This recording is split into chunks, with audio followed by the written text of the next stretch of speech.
Hello everyone, welcome to Sumalatha YouTube channel. ఈ రోజు మన క్వశ్చన్ వచ్చేసి, సీత ఒక స్కూటర్ను రూపాయలు 10,000కు కొని దాని రిపేరుకు రూపాయలు 8,000 ఖర్చు చేసింది. ఆమె ఆ స్కూటర్ను 19,800కు అమ్మితే సీతకు వచ్చిన లాభశాతం ఎంత? మనల్ని ఏమి ఫైండ్ అవుట్ చేయమన్నారంటే లాభశాతం అనేది ఫైండ్ అవుట్ చేయమన్నారు. ఫస్ట్ కొన్న వేల సీత స్కూటర్ని ఎంత కొన్నది? 10,000 రూపాయలకు కొన్నది.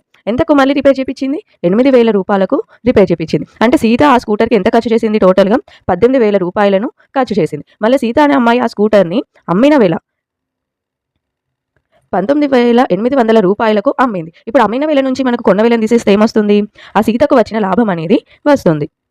19,800కి 18,800 తీసేస్తే 1,800 రూపాయలు సీతకు లాభం వచ్చింది. కానీ మనల్ని ఇక్కడ లాభశాతం అనేది ఫైండ్ అవుట్ చేయమన్నారు. లాభశాతం ఈక్వల్ టు లాభం బై కొన్న వేల ఇంటూ లాభం వచ్చేసి 1800, కొన్న వేల 18,000 ఇంటూ 100. 2 zeros cancel.